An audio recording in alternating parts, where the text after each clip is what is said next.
Pada suatu hari, seorang ulama diundang oleh Baginda Raja untuk datang ke istana.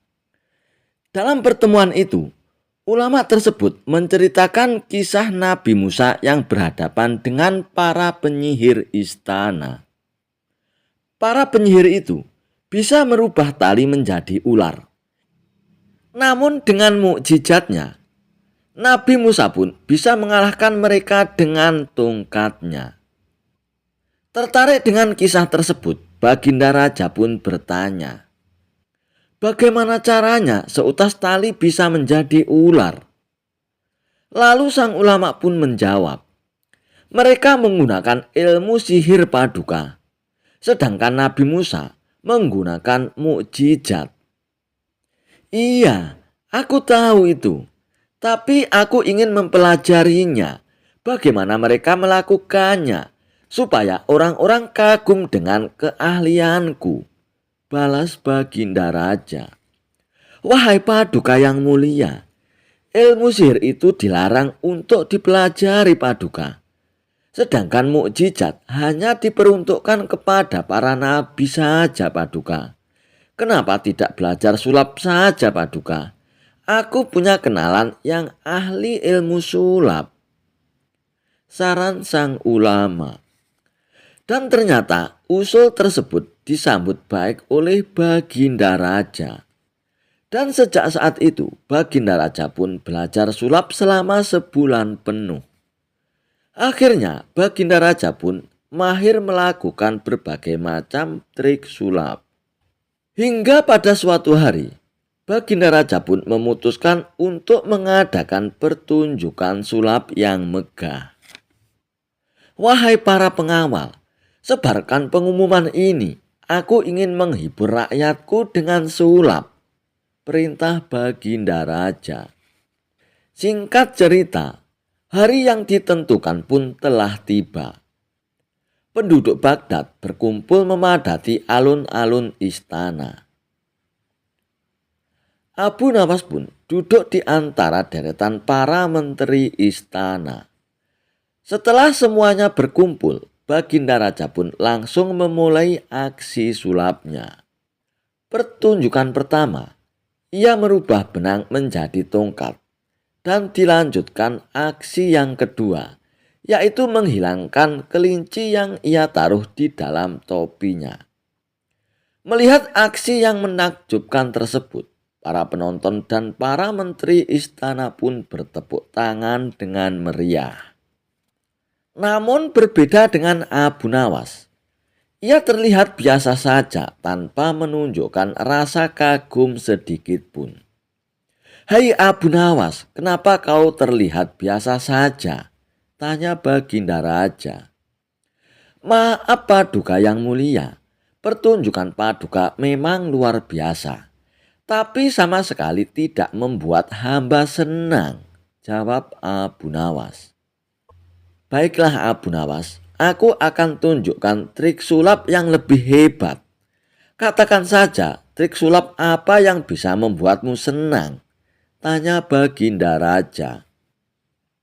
Wahai paduka yang mulia, permintaanku bukan hanya membuat aku senang, tapi seluruh rakyat pasti akan menjadi senang paduka, ujar Abu Nawas. Tadi paduka sudah menunjukkan seekor kelinci bisa menghilang.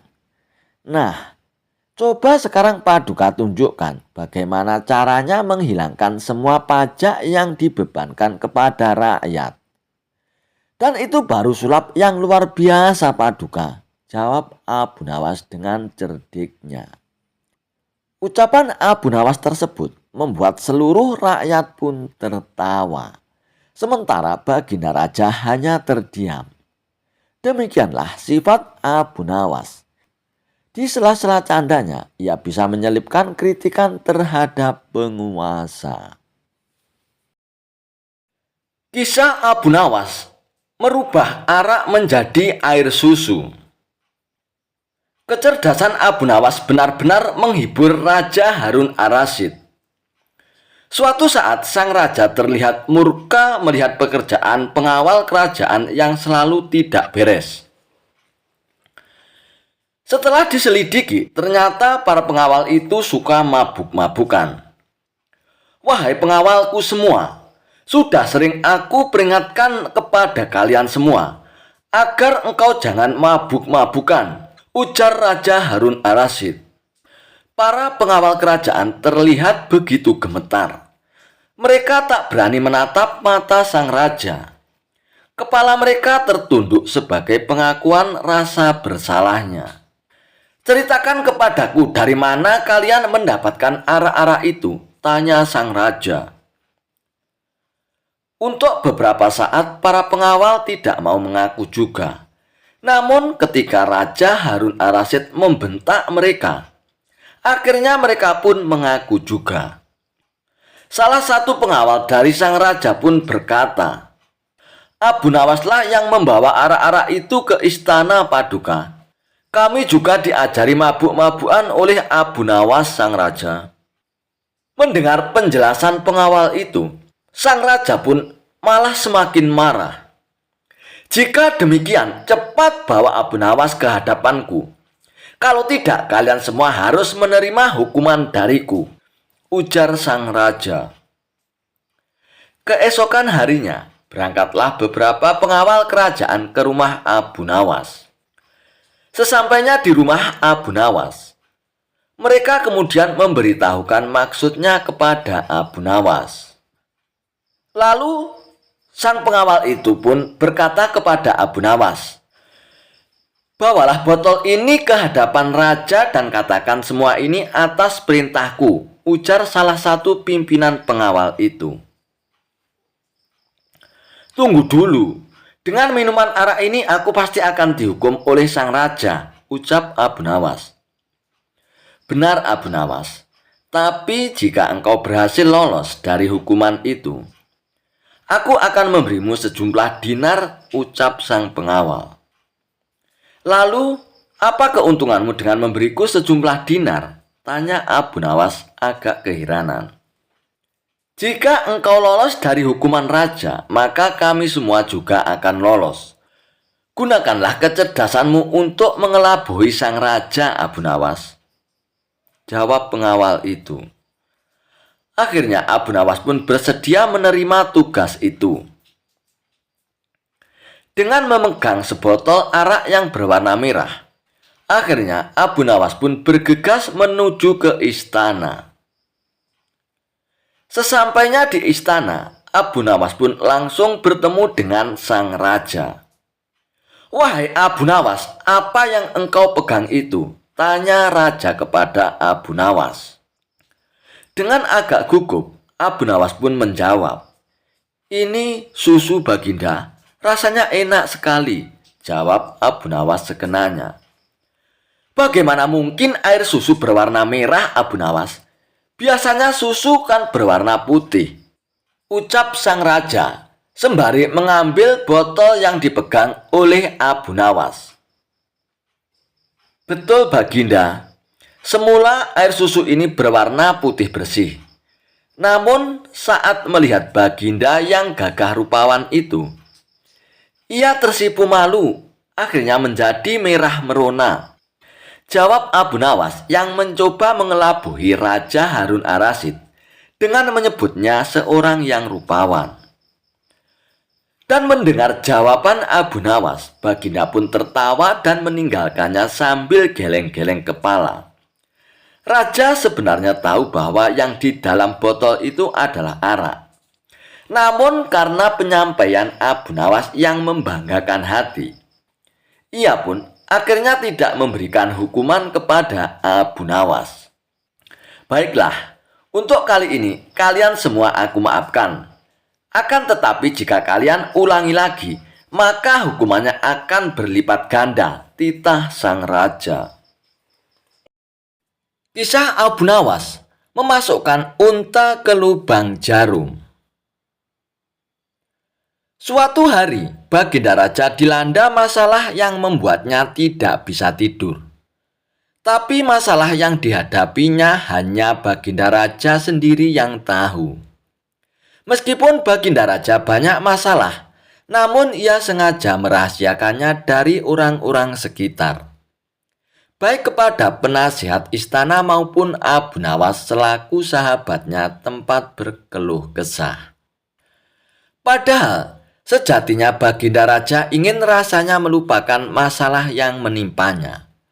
Kalaupun ia bisa lari menghindar, tentulah ia akan melakukannya. Tapi kenyataannya permasalahan yang dihadapi terasa seperti mengikuti kemanapun Baginda Raja pergi. Sejak saat itulah Baginda Raja sering terlihat melamun seorang diri. Kemudian penasihat istana mendekati Baginda Raja.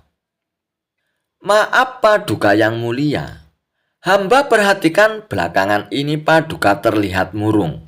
Hamba khawatir Paduka nanti akan jatuh sakit.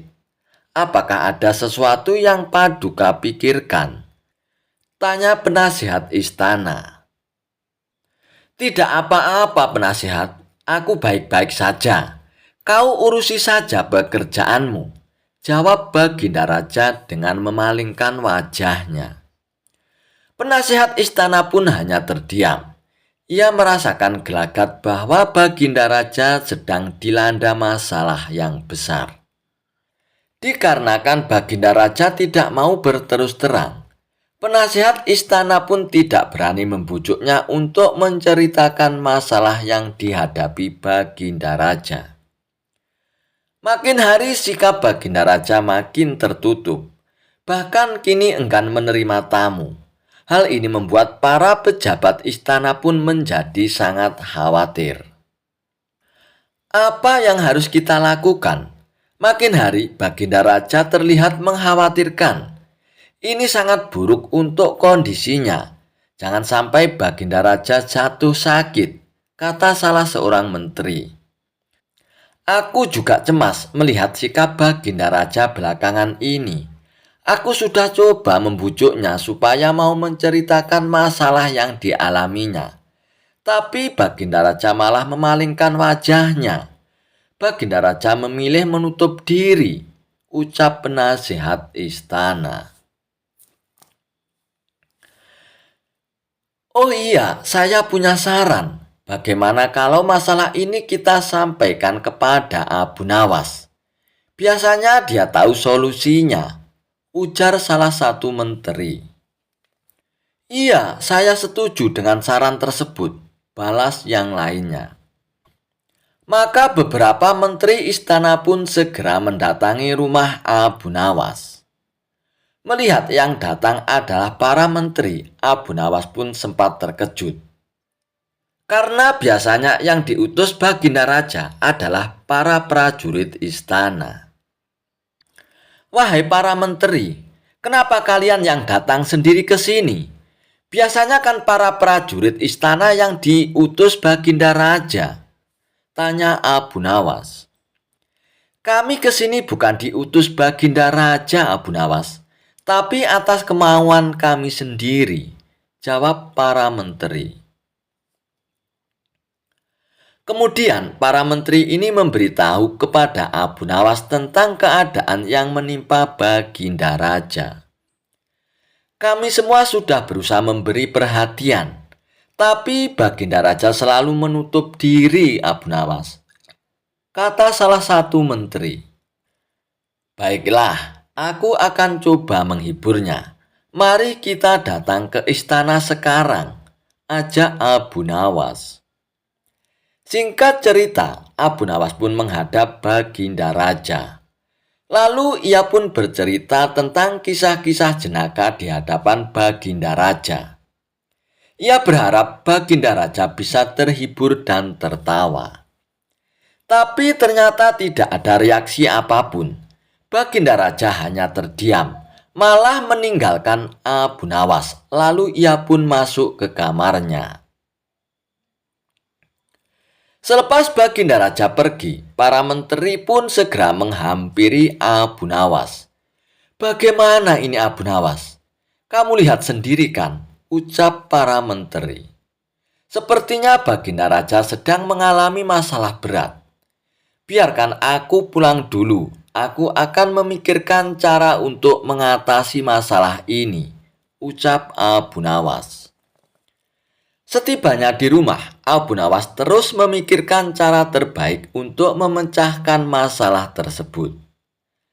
Setelah berpikir cukup lama, akhirnya Abu Nawas pun menemukan ide yang cemerlang. Keesokan harinya, Abu Nawas pun pergi ke pasar. Di hadapan orang-orang, Abu Nawas berteriak, "Apakah di antara kalian ada yang bisa memasukkan unta ke lubang jarum?" Mendengar pertanyaan Abu Nawas, semua orang-orang yang ada di pasar pun merasa heran. Salah satu dari mereka pun lalu menjawab, "Mana mungkin bisa, itu perkara yang mustahil."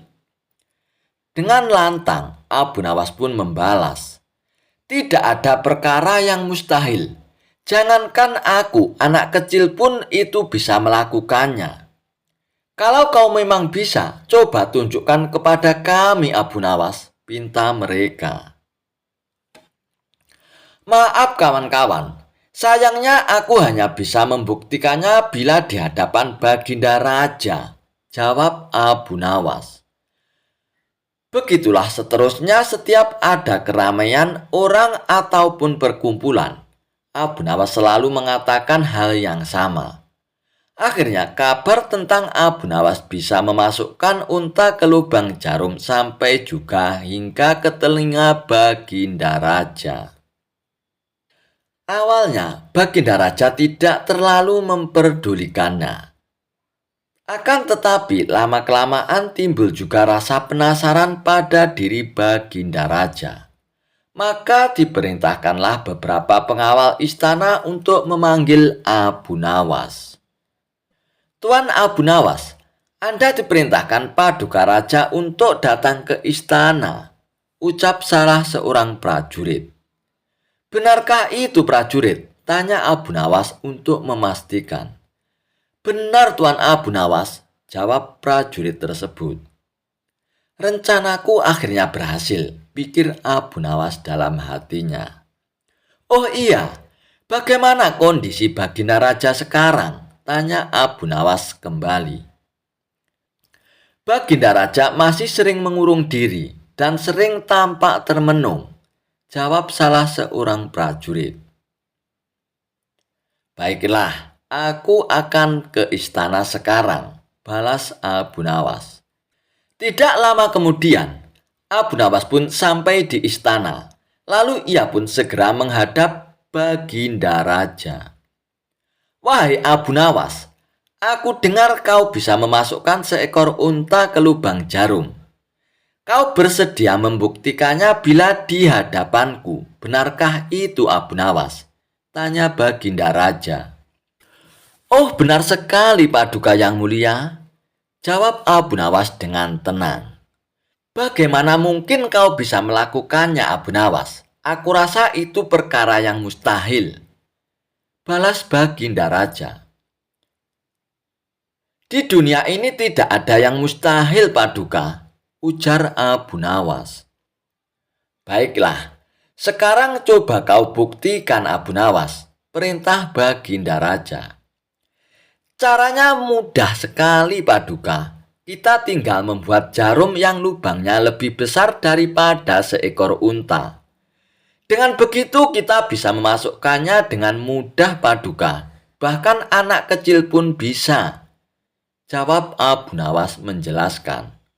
"Kalau caranya seperti itu, semua orang pun bisa melakukannya. Berarti kau telah menipu semua orang, termasuk aku, Abu Nawas," ucap Baginda Raja. "Hamba tidak pernah menipu siapapun, Paduka. Dan hamba juga tidak pernah menipu Paduka Raja. Hamba tidak pernah mengatakan bahwa jarum yang hamba maksud adalah jarum kecil," balas Abu Nawas. "Iya, itu memang benar. Tapi apa maksud dari pernyataanmu itu, Abu Nawas?" tanya Baginda Raja lagi. "Hamba hanya ingin mengatakan ada hikmah dari pernyataan ini, Paduka," jawab Abu Nawas. "Hikmah?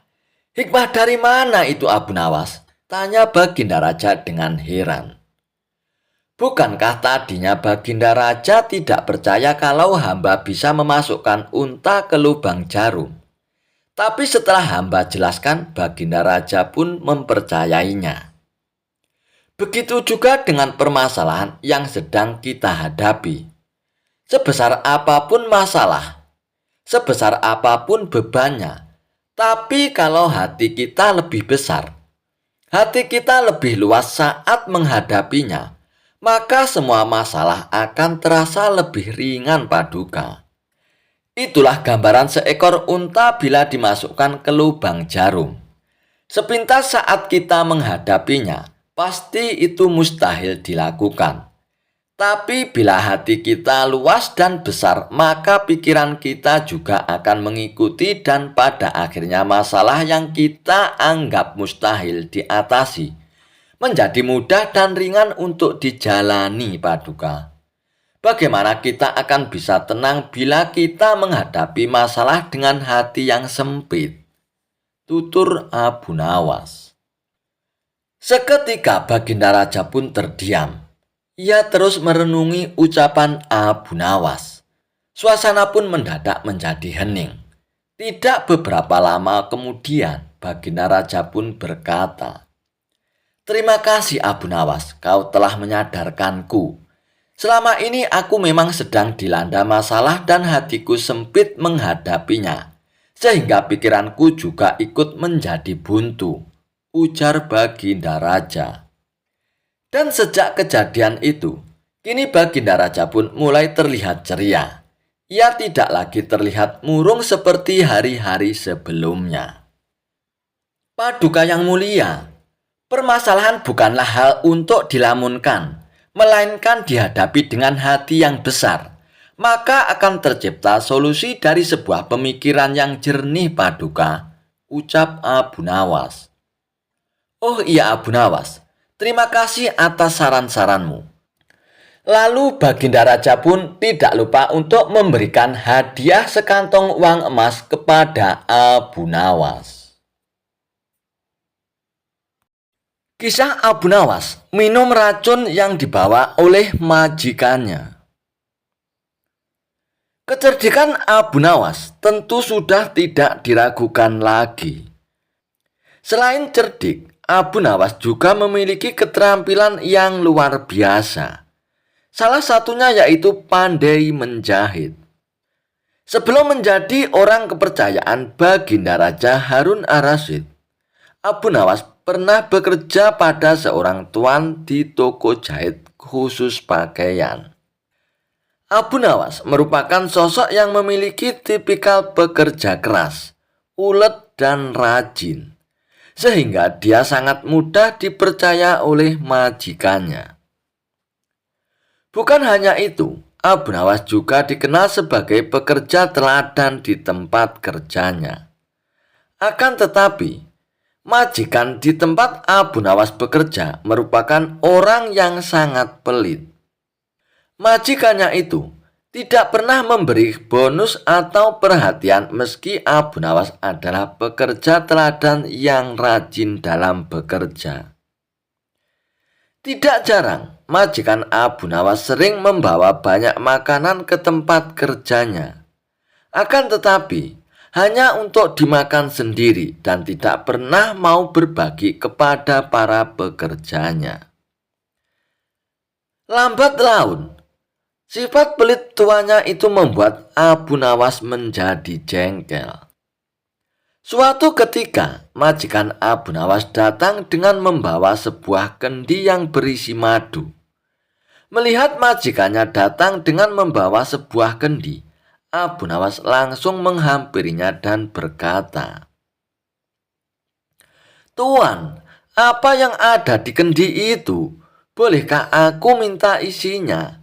tanya Abu Nawas. Mendengar perkataan Abu Nawas membuat majikannya khawatir jika Abu Nawas akan meminum madunya. Si majikan kemudian membohongi Abu Nawas. "Wahai Abu Nawas, kendi ini berisi racun dan aku tidak mau nanti kamu mati karena meminumnya," jawab majikannya. Abu Nawas hanya mengangguk, padahal dia mengetahui jika tuannya itu berbohong. Dia juga mengetahui jika isi kendi tersebut adalah madu, karena aromanya sempat tercium oleh Abu Nawas. Abu Nawas pun mulai memutar otaknya. Tidak lama kemudian, majikan Abu Nawas pun pergi untuk suatu keperluan.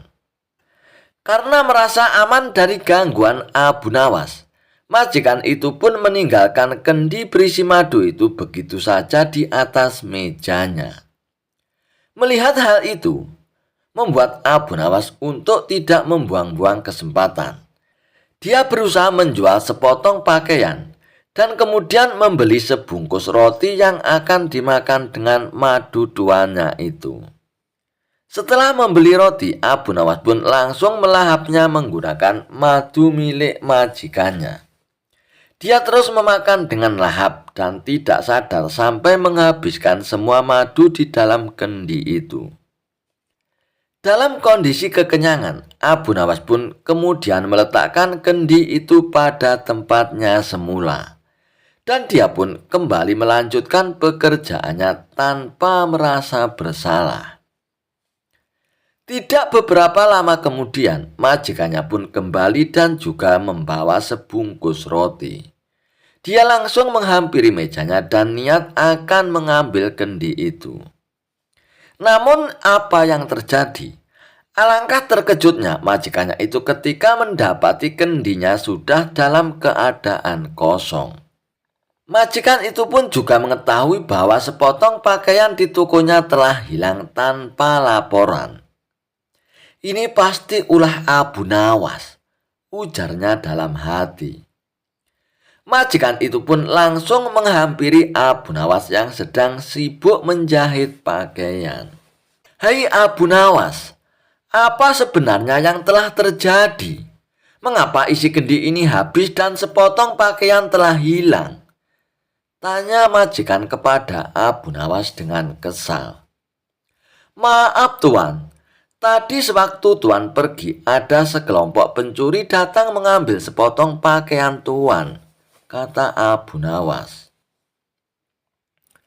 "Lantas apa yang kamu lakukan terhadap pencuri itu, Abu Nawas?" tanya majikannya kepada Abu Nawas. "Aku sangat ketakutan Tuan, dan aku tidak bisa berbuat apa-apa," kata Abu Nawas dengan berpura-pura ketakutan. "Lalu, mengapa isi kendiku juga habis, Abu Nawas? Apakah pencuri itu juga meminumnya?" tanya majikan kepada Abu Nawas. "Tidak, Tuan," jawab Abu Nawas dengan polosnya. "Lantas siapa yang telah meminumnya, Abu Nawas?" tanya tuannya lagi.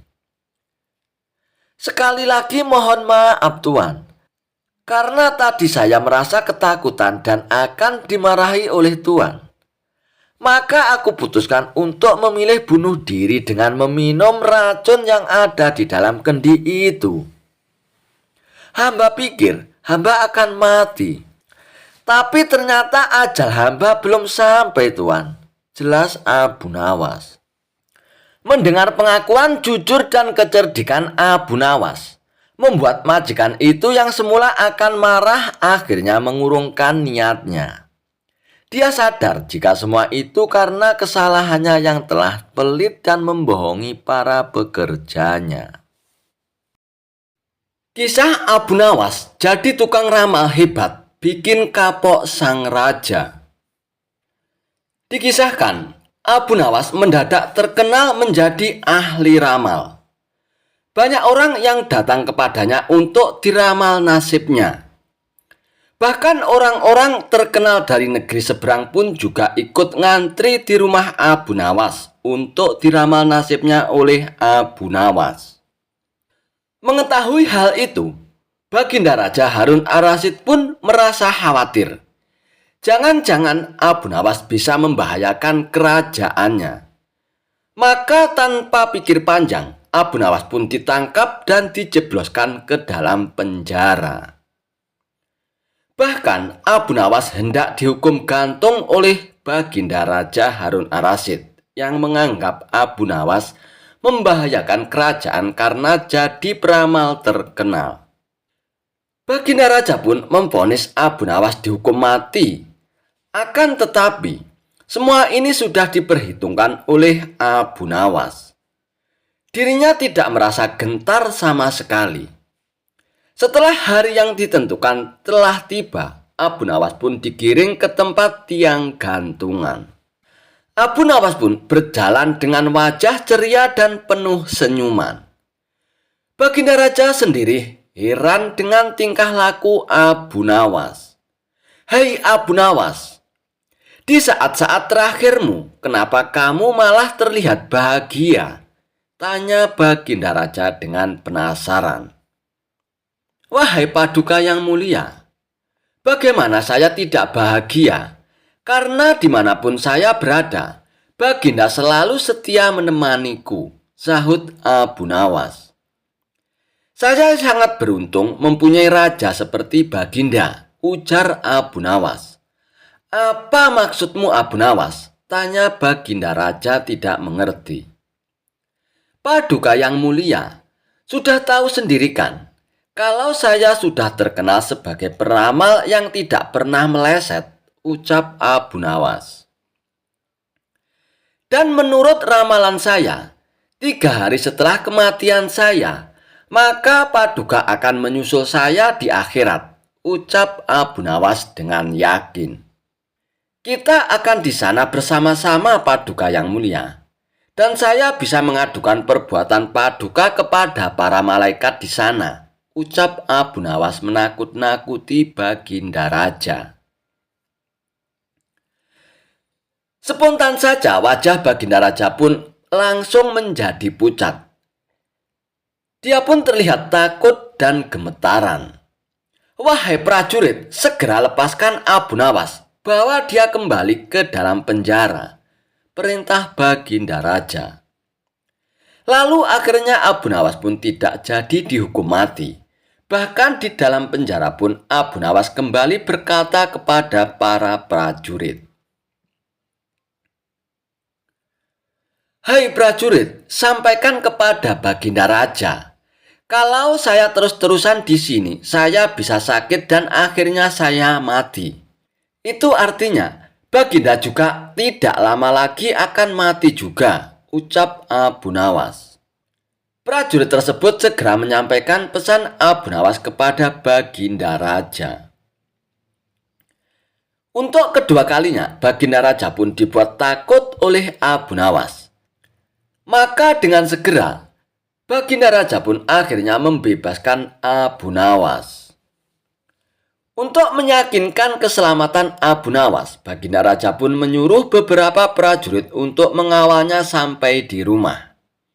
Dan setibanya di rumah, Abu Nawas pun kembali berkata kepada para prajurit, "Hai prajurit, kalian tahu sendiri kan, beberapa hari ini aku tidak bekerja. Di rumahku tidak ada hidangan sama sekali. Lalu kami sekeluarga mau makan apa? Saya bisa jatuh sakit nantinya dan meninggal karena ini. Maka sampaikanlah perkataan ini kepada Baginda Raja," ucap Abu Nawas. Walhasil, mendengar laporan dari prajuritnya, Baginda Raja pun kembali dibuat menjadi takut oleh Abu Nawas. Lalu dia pun memerintahkan pengawalnya untuk memenuhi kebutuhan keluarga Abu Nawas, termasuk memberikan hidangan lezat setiap hari ke rumah Abu Nawas. Kisah Abu Nawas mengetahui warna angin bikin semua orang bengong. Dikisahkan, di tempat tinggal Abu Nawas ada seorang gubernur baru yang ditunjuk oleh Baginda Raja. Namun, sayangnya pemimpin di daerah itu diduga menyalahgunakan jabatannya. Ia memerintahkan para prajuritnya untuk menangkap sejumlah sastrawan yang dianggap pintar. Usai beberapa sastrawan cerdas itu ditangkap, mereka dihadapkan kepada gubernur yang baru tersebut. Satu persatu di antara mereka ditanya oleh sang gubernur, Menurutmu, aku ini gubernur yang adil atau zalim? Tanya sang gubernur kepada para sastrawan. Sastrawan pertama pun menjawab, Anda adalah seorang gubernur yang zalim. Mendengar jawaban itu, sang gubernur pun terperanjat. Apa alasanmu? Tanya balik sang gubernur. Karena Anda telah menangkap kami tanpa sebab dan alasan, jawab sastrawan pertama. Prajurit, masukkan dia ke penjara. Besok dia akan dihukum mati, ucap sang gubernur. Sastrawan berikutnya dipanggil dan diberi pertanyaan yang sama. Menurutmu, aku ini gubernur yang adil atau zalim? Tanya sang gubernur. Tuanku adalah gubernur yang adil, jawab sastrawan kedua. Apa alasanmu? Tanya sang gubernur. Karena tuanku sangat memperhatikan rakyat, jawab sastrawan tersebut. Kau pembohong, sastrawan. Prajurit, masukkan dia ke penjara. Besok dia akan dihukum mati, ujar sang gubernur. Begitulah seterusnya, apabila jawaban adil ataupun zalim, sang gubernur tetap memberikan hukuman mati. Kemudian beberapa sastrawan yang belum ditangkap mendatangi rumah Abu Nawas. Tolonglah kami, Abu Nawas. Beberapa kawan kami dijatuhi hukuman mati, Abu Nawas, kata para sastrawan itu kepada Abu Nawas dengan penuh khawatir. Abu Nawas terkejut mendengarnya, karena gubernur melakukan hal seperti itu. Bagaimana ceritanya itu? Tanya Abu Nawas dengan heran.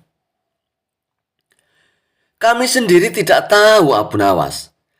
Tanpa sebab, gubernur yang baru itu menangkap para sastrawan di kota ini, lalu mereka ditanya satu persatu, apakah dia gubernur yang adil atau zalim? Bila jawabnya zalim, maka akan dihukum mati. Dan jika jawabnya adil, juga tetap dihukum mati, kata mereka menjelaskan kepada Abu Nawas. Kalau begitu, pasti gubernur sakit, dia tidak waras, ucap Abu Nawas. Itulah kenapa kami ke sini, Abu Nawas. Kami mendatangimu agar kau menyelamatkan kawan-kawan kami, Abu Nawas. Sebab rencananya besok mereka akan dihukum mati, tutur para sastrawan itu. Baiklah, kalau begitu aku akan ke istana gubernur. Sekarang juga kalian pulanglah, ucap Abu Nawas.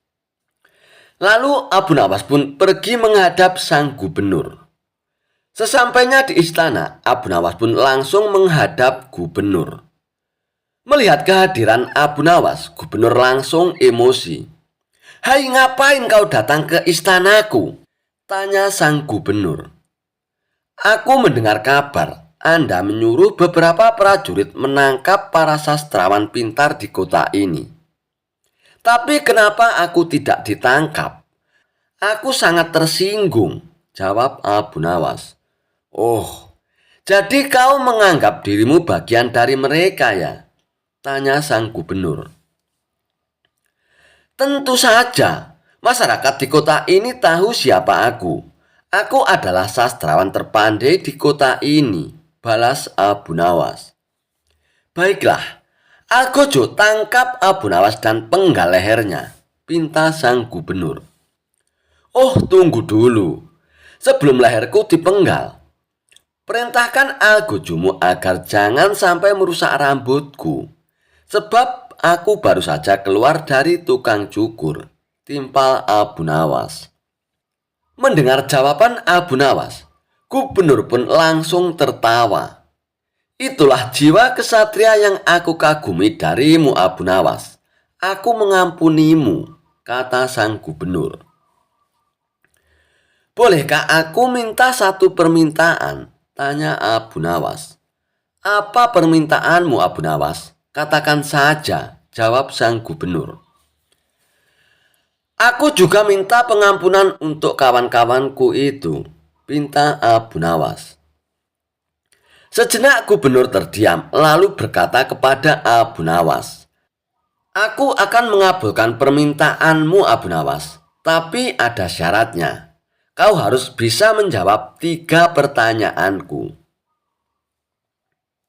Baiklah Gubernur, aku siap menjawabnya, sahut Abu Nawas. Menurutmu, aku gubernur yang adil atau zalim? Tanya sang gubernur. Tuan bukan gubernur yang adil, bukan pula gubernur yang zalim. Orang-orang yang zalim itu adalah kita, sedangkan Tuan adalah pedang keadilan yang membalas kezaliman, jawab Abu Nawas. Luar biasa, jawabanmu sungguh menakjubkan Abu Nawas, ujar sang gubernur. Sekarang pertanyaan kedua. Mana yang lebih bermanfaat, matahari atau bulan? Tanya sang gubernur.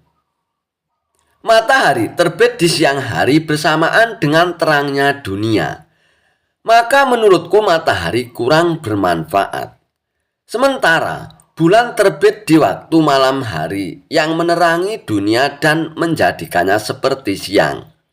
Maka menurutku manfaat bulan lebih besar, jawab Abu Nawas.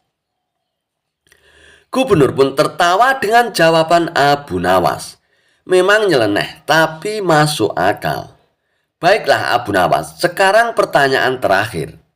Menurutmu, warna angin itu apa, Abu Nawas? Tanya sang gubernur. Warna angin itu merah, sang gubernur, jawab Abu Nawas dengan enteng.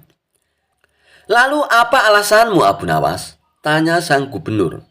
Kalau kita masuk angin, lalu badan kita dikeroki, pasti akan muncul warna merah di badan kita. Itu menunjukkan kalau angin sedang keluar. Berarti warna angin adalah merah, jawab Abu Nawas menerangkan. Untuk kedua kalinya gubernur dibuat tertawa terpingkal-pingkal oleh Abu Nawas. Kamu memang cerdik, Abu Nawas. Ternyata apa yang dikatakan Baginda Raja tentangmu memang benar, Abu Nawas, tutur sang gubernur. Abu Nawas spontan kaget mendengar nama Baginda Raja disebut sang gubernur. Maksud Tuan bagaimana? Tanya Abu Nawas dengan penasaran. Sebelum aku ditugaskan kemari, Baginda Raja memberitahu kalau di kota ini banyak sastrawan pintar. Dan di antara sastrawan yang paling cerdik adalah engkau, Abu Nawas. Aku berniat memanggil mereka untuk kuberi hadiah. Tapi sebelumnya, aku ingin mengerjaimu dulu. Ternyata kau malah datang untuk membantu mereka.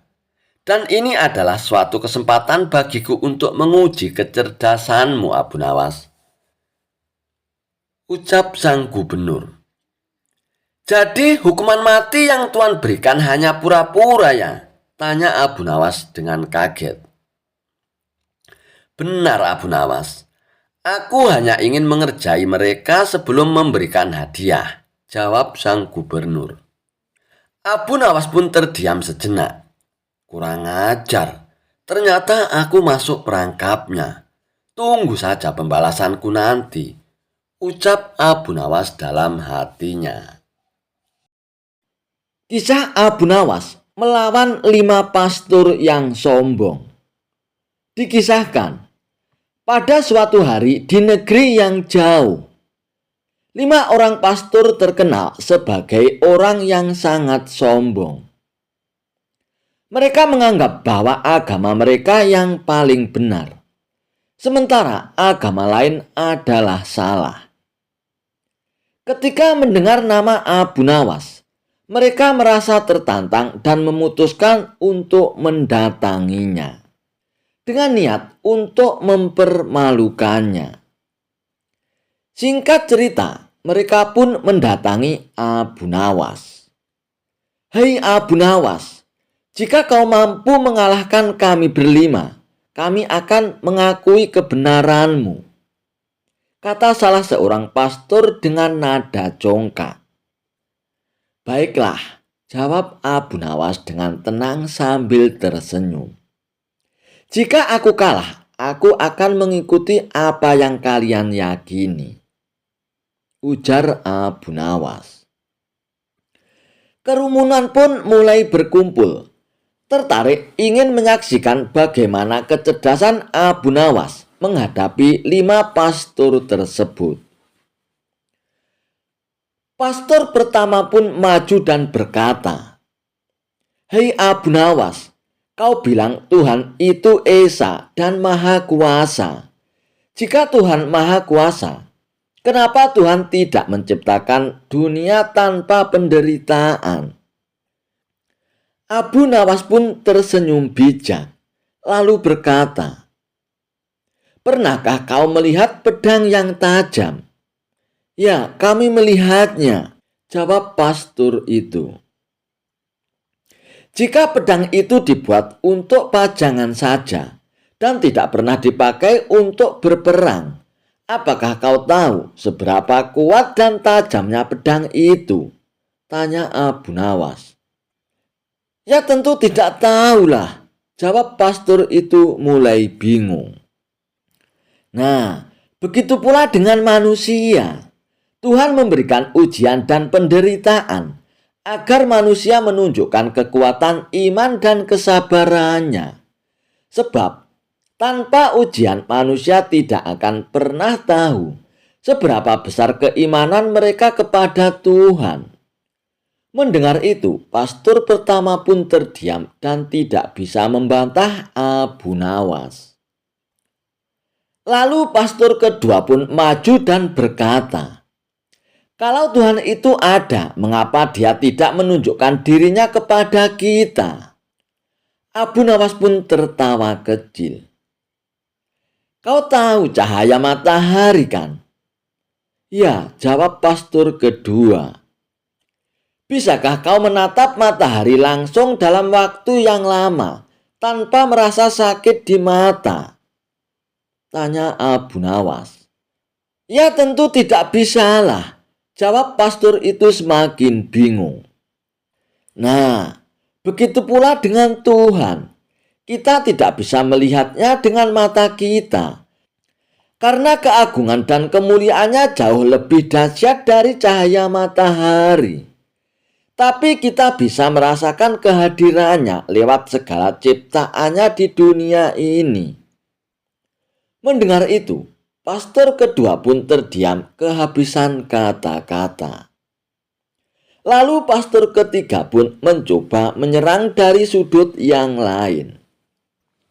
"Hei Abu Nawas, jika kau bilang Tuhan itu Esa, bagaimana mungkin Dia menciptakan begitu banyak makhluk yang berbeda-beda?"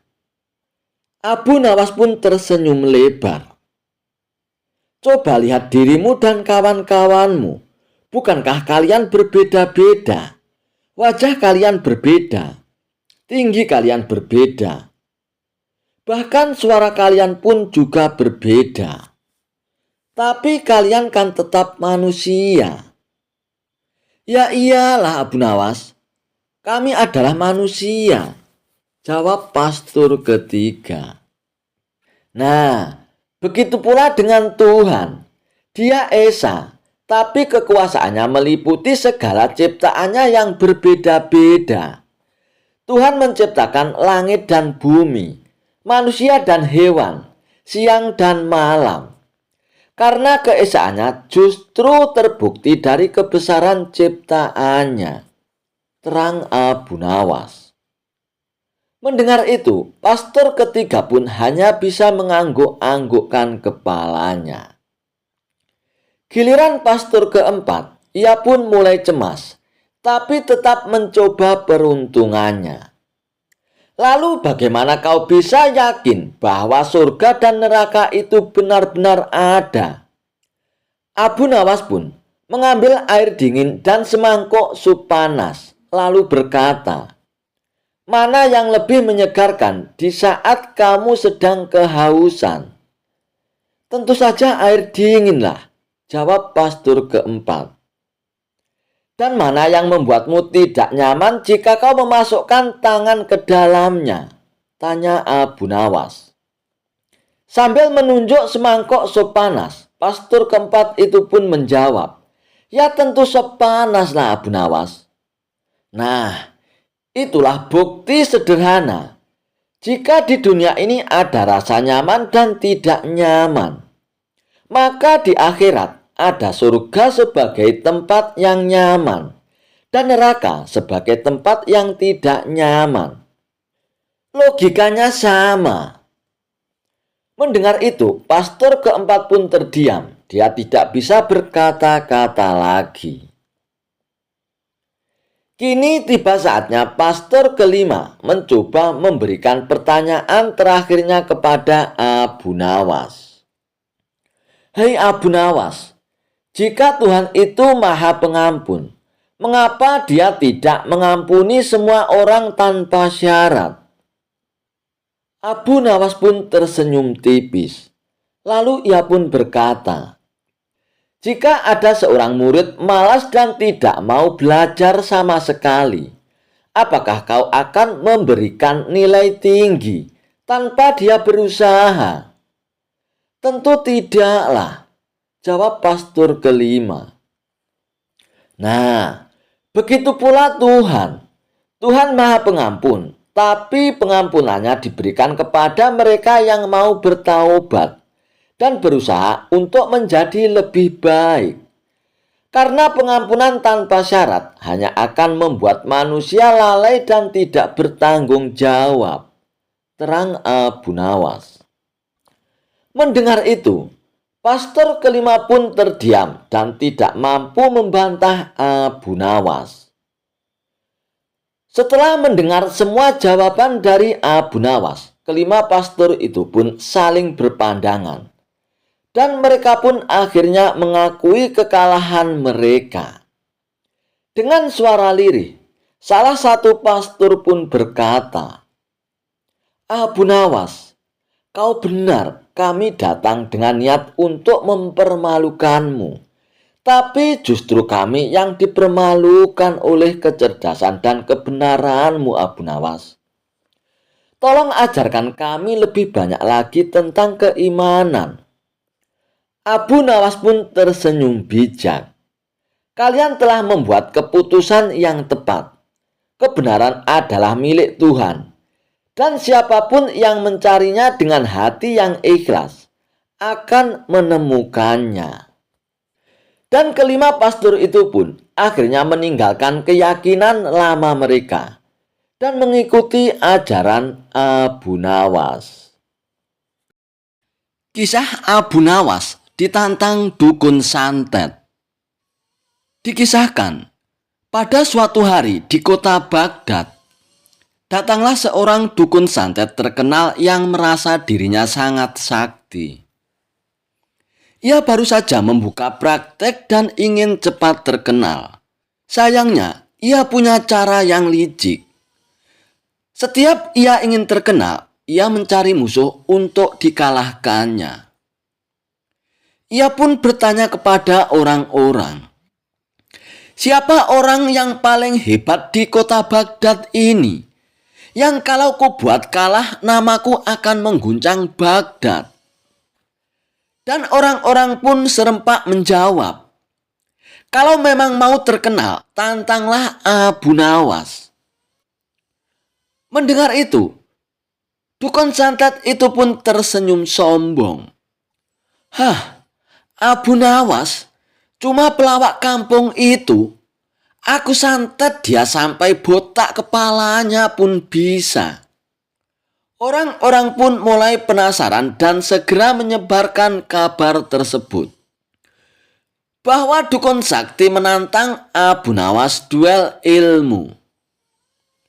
Kerumunan pun terbentuk. Baginda Raja dan Menteri pun ikut menonton karena yakin akan jadi tontonan yang seru. Abu Nawas pun datang dengan santai, memakai sorban belepotan dan sandal beda warna seperti biasa. Ia pun menyapa orang-orang sambil tertawa. Si dukun santet itu pun berdiri dengan penuh gaya dan berkata dengan lantang, Hei Abu Nawas, bersiaplah, malam ini aku akan mengirimkan santetku yang paling mematikan. Kalau kau masih hidup besok pagi, aku akan mengaku kalah darimu." Semua orang pun makin tegang.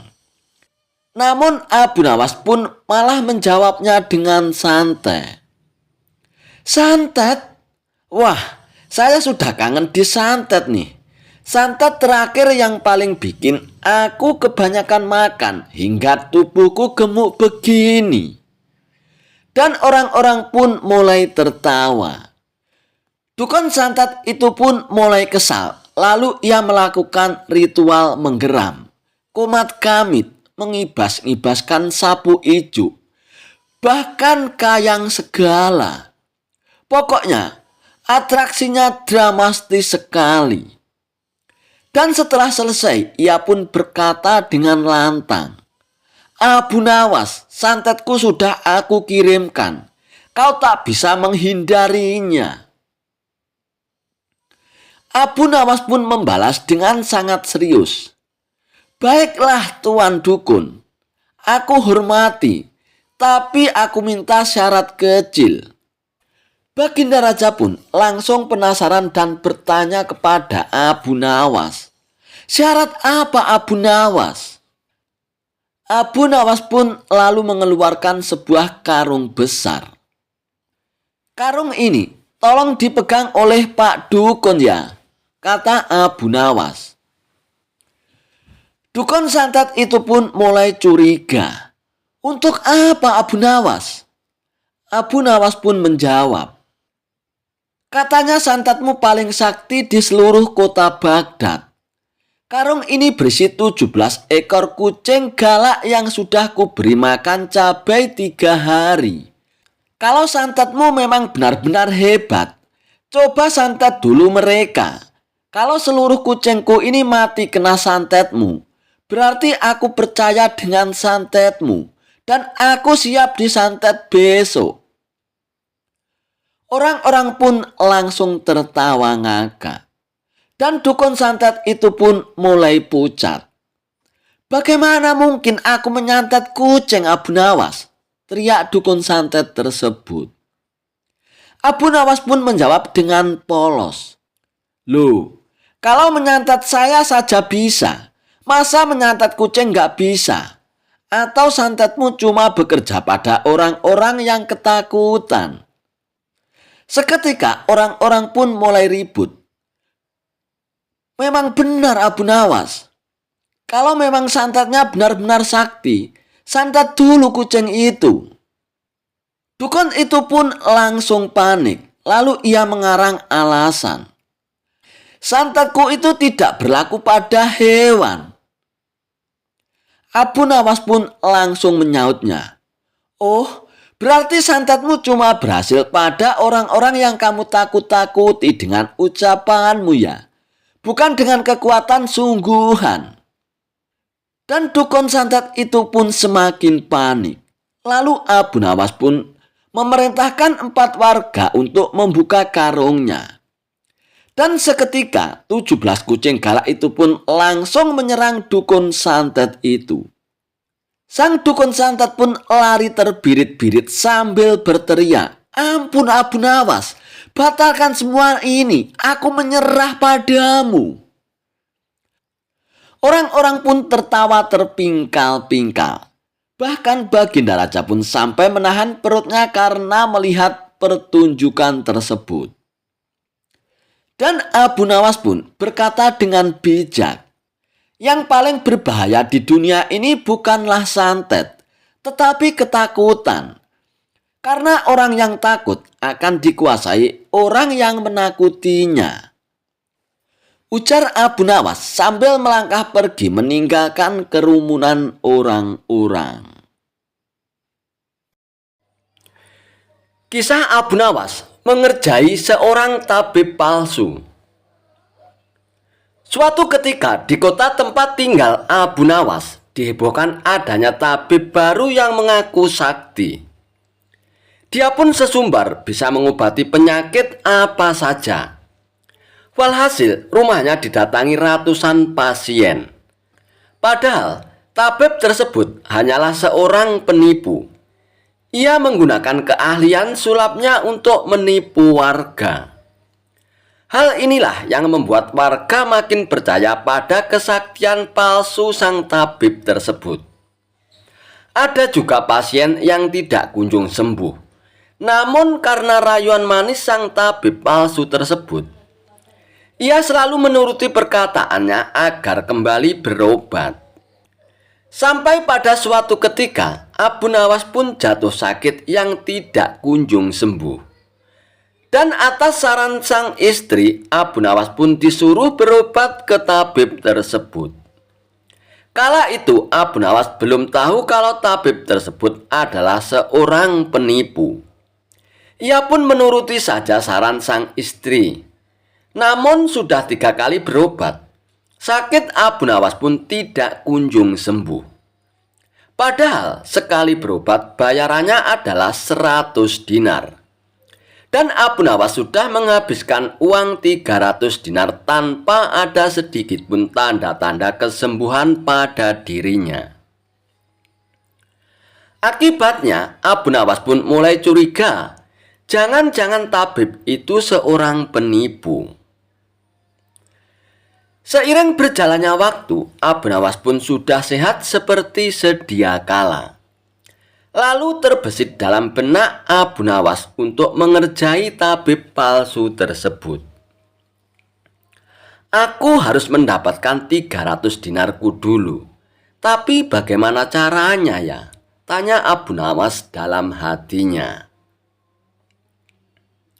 Setelah lama berpikir, akhirnya Abu Nawas pun menemukan ide cemerlang. Keesokan harinya, Abu Nawas pun membuka praktek pengobatan. Dan di depan rumahnya dipasang papan bertuliskan sembuh bayar 100 dinar. Kalau tidak sembuh, uang kembali 1000 dinar. Para pasien rencananya berobat ke tabib palsu mendadak memilih datang ke rumah Abu Nawas. Dan akhirnya rumah Abu Nawas pun penuh sesak oleh para pasien. Entah karena kebetulan atau bagaimana, hampir semua pasien yang diobati oleh Abu Nawas berhasil disembuhkan. Sementara rumah sang tabib palsu tersebut terlihat sangat sepi. Tidak ada seorang pasien pun yang datang ke sana. Hari ini kenapa sepi sekali ya? Tanya sang tabib dalam hatinya. Tidak selang beberapa lama, datanglah asisten tabib palsu tersebut dan mengabarkan berita tentang klinik Abu Nawas. Tuan, Abu Nawas sekarang buka praktek pengobatan, Tuan, kata asisten melaporkannya. Apa? Abu Nawas buka praktek pengobatan? Tanya sang tabib kepada asistennya. Benar, Tuan. Rumah Abu Nawas ramai sekali pasien datang. Itulah kenapa hari ini rumah Tuan sepi pasien. Oh begitu ya. Pantas aku hari ini sepi pasien. Tapi apa memang benar begitu? Tanya sang tabib dengan penasaran. Saya lihat sendiri, Tuan. Tapi anehnya, pasien yang berobat ke Abu Nawas hampir semua sembuh dari penyakitnya, Tuan, jawab sang asisten. Mendengar penuturan asistennya, muncul sifat asli tabib palsu tersebut. Ia pun berencana menipu Abu Nawas. Beberapa hari ke depan untuk sementara kita tutup dulu, asisten. Biarlah Abu Nawas yang membuka praktek pengobatannya, ucap sang tabib kepada asistennya. Memangnya kenapa, Tuan? Tanya asisten dengan penasaran. Aku punya rencana untuk menipu Abu Nawas. Aku pasti akan mendapatkan 1000 dinar dari Abu Nawas nantinya, jawab tabib palsu tersebut. Tapi bagaimana caranya, Tuan? Tanya sang asisten bertambah penasaran. Begini, asisten. Aku akan berobat ke tempat Abu Nawas. Aku akan berpura-pura sakit pada indera perasa lidahku. Kalau ditanya sembuh atau tidak, tentu saja aku akan mengatakan tidak. Karena yang tahu sembuh atau tidak kan hanya aku. ucap tabib palsu tersebut. Dengan begitu, aku akan bisa dapat dengan mudah mendapatkan 1000 dinar dari Abu Nawas, kata sang tabib menjelaskan. Singkat cerita, datanglah tabib palsu itu ke rumah Abu Nawas. Hai Abu Nawas, aku ingin berobat kepadamu Abu Nawas, kata sang tabib. Bukankah engkau seorang tabib? Kenapa malah berobat kemari? Tanya Abu Nawas. Ya, memang benar. Tapi di tempatku tidak ada obatnya Abu Nawas.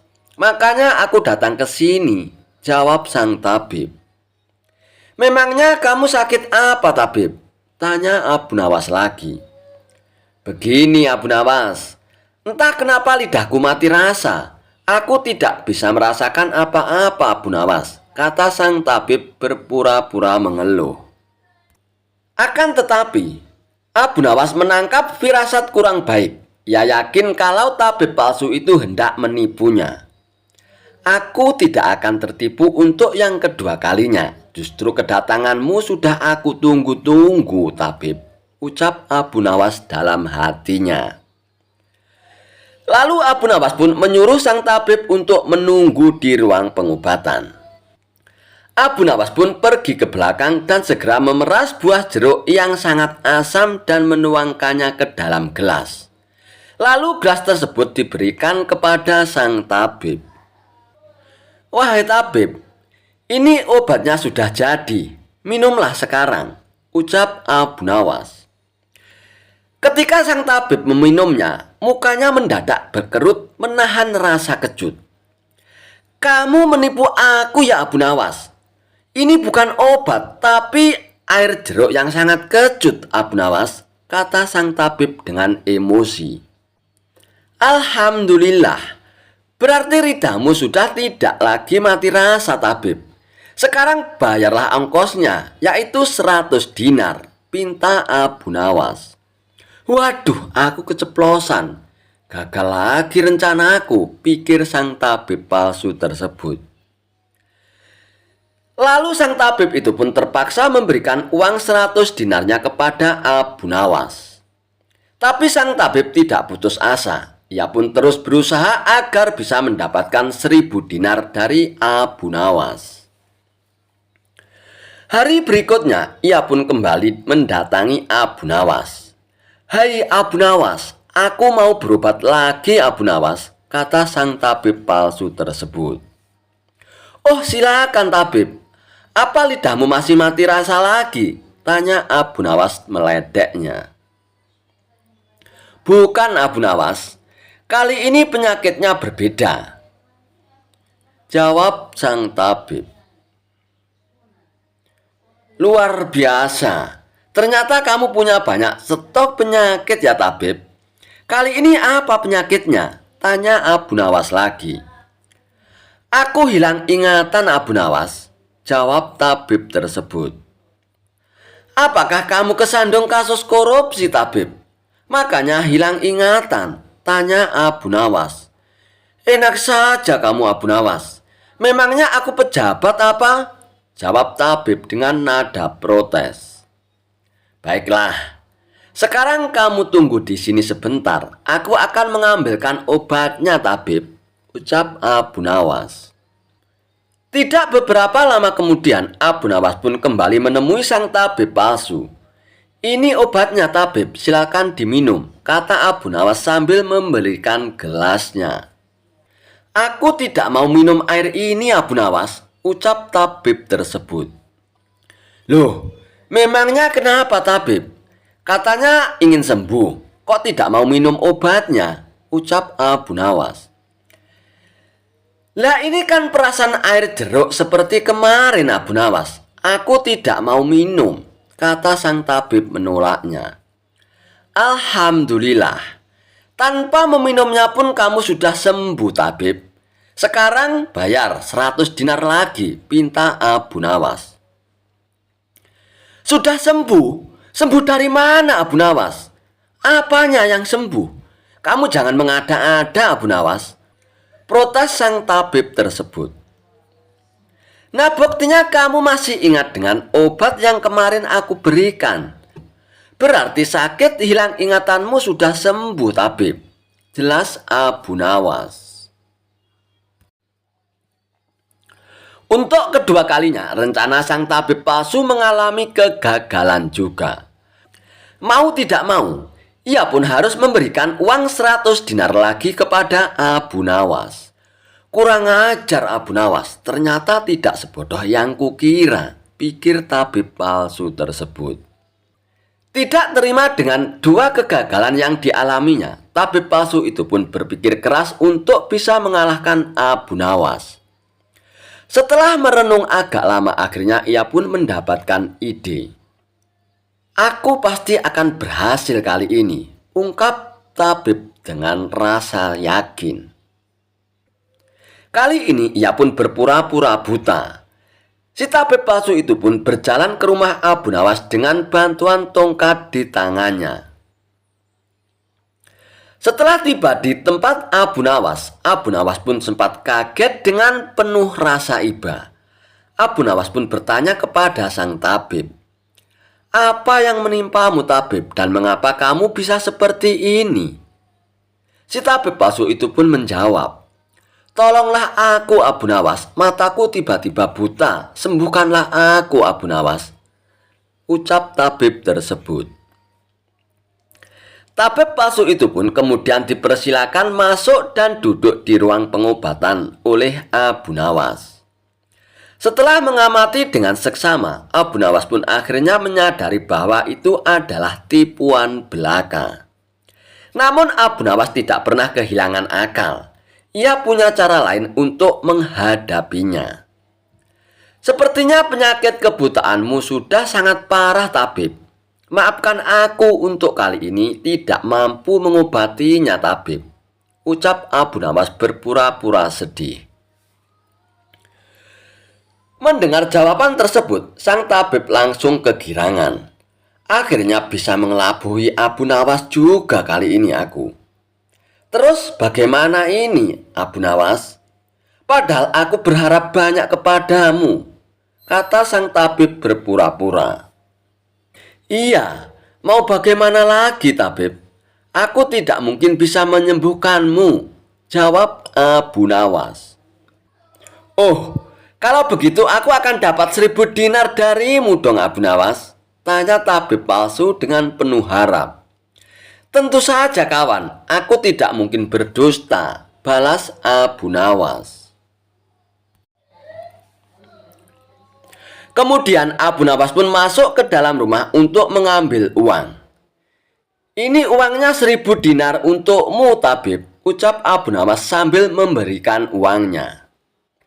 Tabib palsu itu pun dengan penuh kegirangan menerima uang tersebut. Tapi setelah uangnya dihitung, ia langsung murka. "Hei Abu Nawas, kenapa hanya 10 dinar yang kau berikan?" tegas tabib palsu dengan emosi. "Hai tabib, dari mana kamu tahu kalau jumlahnya hanya 10 dinar? Tanya Abu Nawas balik. "Uangnya memang ada 10, tapi pecahannya 1 dinar saja ini. Bukan 100 dinar, Abu Nawas. Memangnya aku buta apa?" balas tabib tambah emosi. "Alhamdulillah, sekarang kamu sudah sembuh, tabib," kata Abu Nawas sambil mengambil kembali uangnya. "Maksudmu ini apa, Abu Nawas? Kenapa uangnya diambil lagi?" tanya tabib dengan kebingungan. "Loh, kamu kan sudah sembuh. Sekarang sini bayar 100 dinar, pinta Abu Nawas. "Sembuh apanya? Kamu jangan mengada-ada lagi, Abu Nawas," protes tabib tersebut. "Bukankah kamu kesini katanya mengalami kebutaan?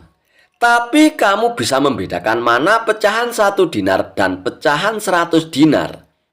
Berarti matamu tidak buta lagi dan kamu sekarang bisa melihat, tabib," jelas Abu Nawas. Tabib palsu itu pun tidak bisa berkata apa-apa lagi.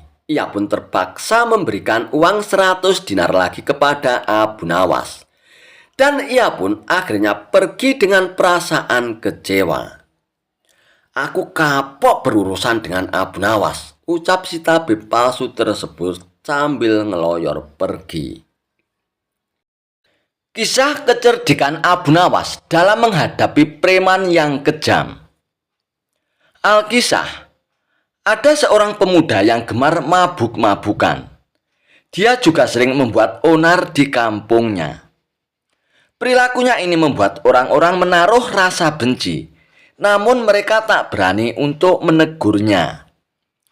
Karena si pemuda terkenal nekat dan tak segan-segan menghajar siapa saja yang berani menegurnya.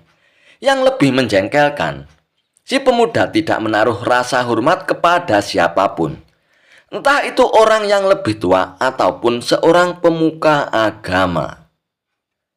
Suatu ketika, si pemuda sengaja membuat ulah. Kali ini yang dikerjai bukanlah orang sembarangan, melainkan tokoh pemuka agama. Yang pertama, ia mendatangi seorang Habib. "Tuan Habib, izinkan saya berzina," kata si pemuda. Mendengar itu, sang Habib pun kaget bukan main. "Kalau kamu mau berzina, itu urusanmu, jangan meminta izin dariku," jawab sang Habib. "Tapi aku menginginkan izin darimu, Tuan. Mau mengizinkan atau tidak?" Si pemuda pun kembali bertanya. "Tidak mungkin aku mengizinkanmu. Itu perbuatan yang melanggar agama. Kalau aku mengizinkanmu, sama saja aku memperbolehkan orang untuk berbuat dosa," balas sang Habib dengan tegas.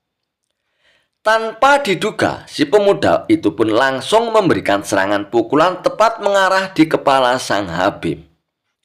Sang Habib pun langsung jatuh tersungkur dan merintih kesakitan. Si pemuda itu pun lalu pergi meninggalkannya. "Aku akan mencoba mendatangi Tuan Pendeta. Aku ingin tahu apa jawabannya," kata si pemuda dalam hatinya. Ia pun lalu pergi ke rumah sang pendeta.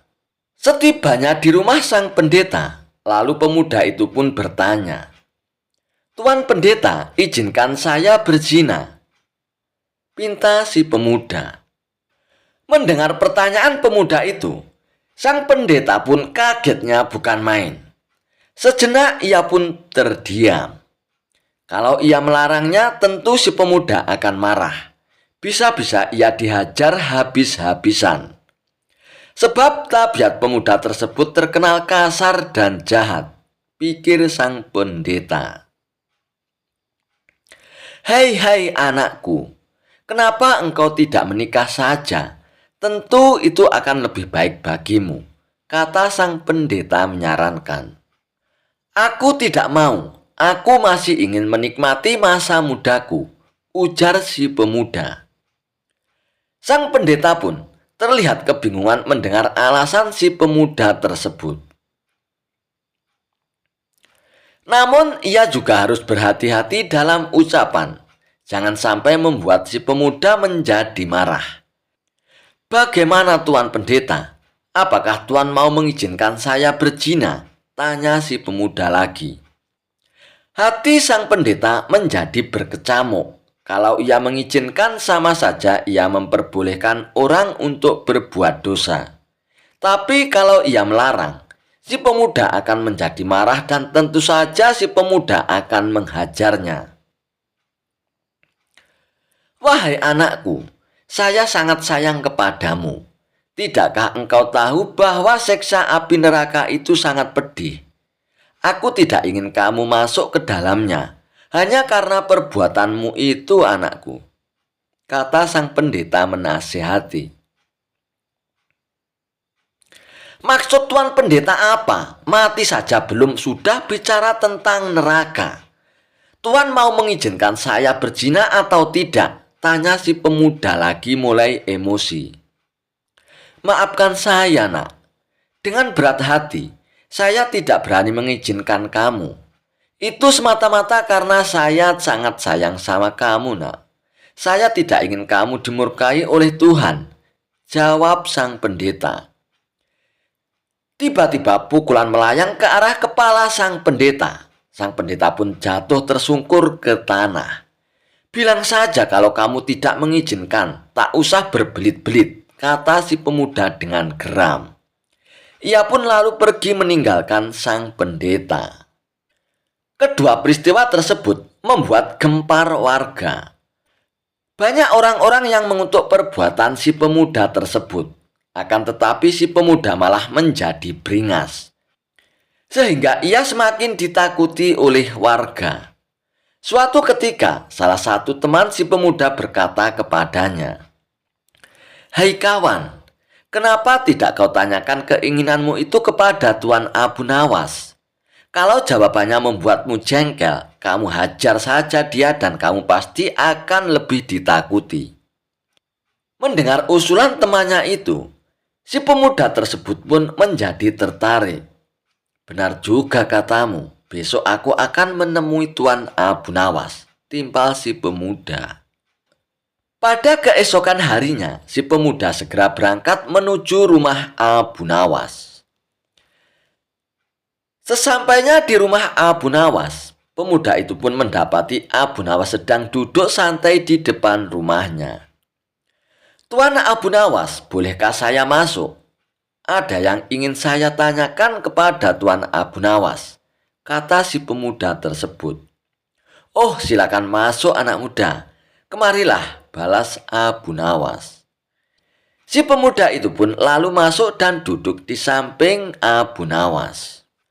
"Apa yang ingin kau tanyakan, wahai anak muda?" tanya Abu Nawas. "Tuan Abu Nawas, izinkan saya berbuat zina," pinta si pemuda tersebut. Mendengar itu, Abu Nawas pun hanya tersenyum. "Sebelum aku menjawab permintaanmu, saya ingin mengajukan 3 pertanyaan. Apakah kau siap menjawabnya?" tanya Abu Nawas. "Oh, silakan Tuan, tanyakan saja," jawab si pemuda. "Kalau dia sampai bertanya tentang siksa neraka, saya akan langsung menghajarnya," pikir si pemuda.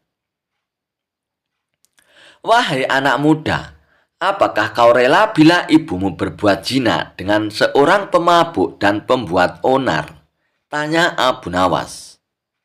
"Saya tidak akan rela dan saya akan melakukan apa saja asalkan ibuku tidak berbuat zina," jawab si pemuda.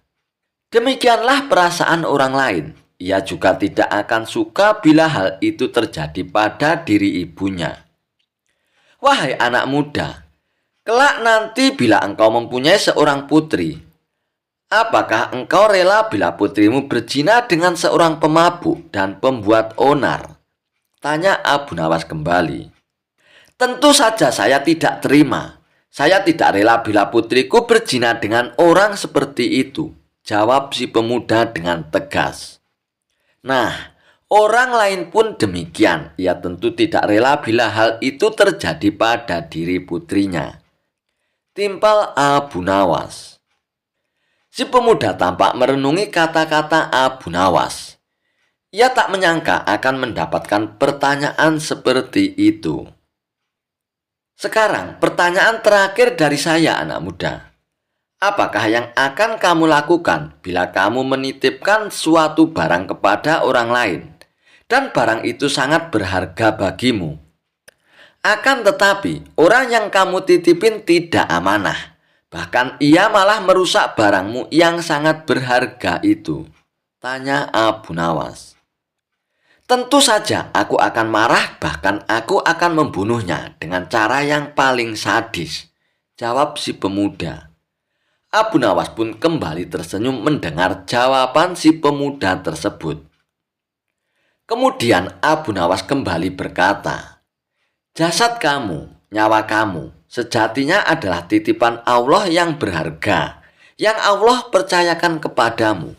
Tapi bila engkau mengotori dan merusaknya dengan perbuatan bejatmu, lalu kamu menghadap ke hadapan Allah, kira-kira apa yang akan Allah perbuat kepadamu?" Tiba-tiba suasana pun mendadak jadi hening. Tanpa diduga, si pemuda langsung menangis dan duduk bersimpuh di hadapan Abu Nawas. "Tuan Abu Nawas, Saya tidak sanggup membayangkan siksaan yang akan Allah berikan kepada saya. Saya ingin berbuat tobat. Tuan Abu Nawas, bimbinglah saya agar Allah berkenan memaafkan dosa-dosa saya, kata si pemuda sambil menangis sesegukan. Berkat bimbingan dan nasihat Abu Nawas, si pemuda ini pun kembali ke jalan yang benar. Sifatnya yang jahat dan kejam kini berubah menjadi pribadi yang santun. Si pemuda tak lagi dibenci oleh orang-orang, namun sebaliknya, kini ia dicintai dan disambut hangat oleh masyarakat. Kisah Abu Nawas selamatkan raja dengan sorban usang. Kisah Abu Nawas tak ada habisnya untuk diceritakan hingga kapanpun. Seperti pada kali ini, kisah Abu Nawas akan mengisahkan sepak terjang kecerdikan Abu Nawas dalam menyelamatkan rajanya dari rongrongan para pengkhianat. Selidik punya selidik, ternyata yang telah melakukan pengkhianatan adalah para menterinya raja sendiri. Berkat bantuan Abu Nawas, akhirnya para menteri yang berkhianat itu pun akhirnya dapat diketahui. Dan berikut kisahnya. Pada suatu hari, di kerajaan yang dipimpin oleh Raja Harun ar-Rasyid, telah terjadi huru-hara. Rakyatnya tidak lagi mendapat ketenangan seperti biasanya, karena telah terjadi penculikan dan pembunuhan yang misterius. Raja dan para prajuritnya akhirnya mengetahui bahwa huru-hara tersebut bukan datang dari musuh, namun dari dalam istana sendiri yang didalangi oleh para menteri raja sendiri. Namun raja sangat kesulitan untuk mencari siapa yang bersekongkol terhadap tindakan penculikan dan pembunuhan tersebut.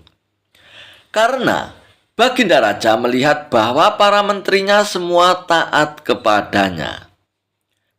Maka dari itu, dipanggillah Abu Nawas yang dikenal memiliki otak yang cerdas itu ke hadapan Baginda Raja. Setelah Abu Nawas datang ke istana untuk menghadap Baginda Raja, Baginda Raja pun berkata, "Akhir-akhir ini aku gelisah.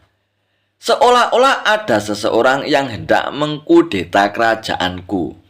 Apa ada yang salah dengan kepemimpinanku, Abu Nawas?" tanya Baginda Raja. "Ampun beribu ampun, Baginda Raja. Apa yang bisa hamba lakukan untuk membantu Paduka yang mulia?" tanya Abu Nawas. "Begini wahai Abu Nawas, berilah cara kepadaku untuk menguji kesetiaan para menteriku," kata raja dengan iming-iming hadiahnya. "Baiklah Paduka, berilah hamba waktu sehari saja agar bisa memikirkan caranya," ujar Abu Nawas sambil beranjak meninggalkan Baginda Raja. Setibanya di rumah, Abu Nawas berpikir keras untuk menemukan cara yang terbaik dan jitu. Karena kelelahan, Abu Nawas akhirnya tertidur dengan lelapnya. Dan pada keesokan harinya, ketika ia hendak sholat subuh, ia menemukan sorban yang berbau tidak sedap. Sorban itu memang telah lama tidak dicuci oleh istrinya. Dari situlah Abu Nawas menemukan cara jitu untuk menguji kesetiaan para menteri kerajaan. Setelah sholat subuh, Abu Nawas pun segera bergegas menuju istana kerajaan untuk menghadap Raja Harun ar-Rasyid. Abu Nawas meminta Baginda Raja untuk bersandiwara seolah-olah telah memiliki sorban sakti. Raja Harun ar-Rasyid pun setuju dan melakukan apa yang telah diperintahkan oleh Abu Nawas. Setelah itu, maka dikumpulkanlah kelima menterinya untuk menghadap Baginda Raja. Di hadapan para menteri itu, Raja mengatakan bahwa ia telah mendapat hadiah berupa sorban sakti hasil pemberian dari kerajaan lain.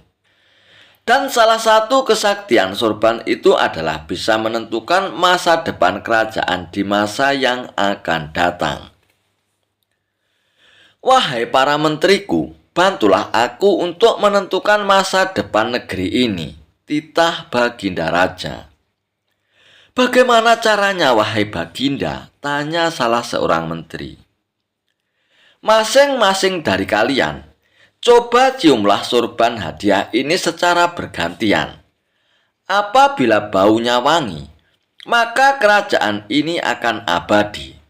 Namun bila baunya busuk, maka kerajaan ini tidak akan lama lagi akan segera runtuh. Jelas Baginda Raja. Sesuai dengan perintah Baginda Raja, para menteri itu pun satu persatu memasuki ruangan untuk mencium sorban sakti tersebut.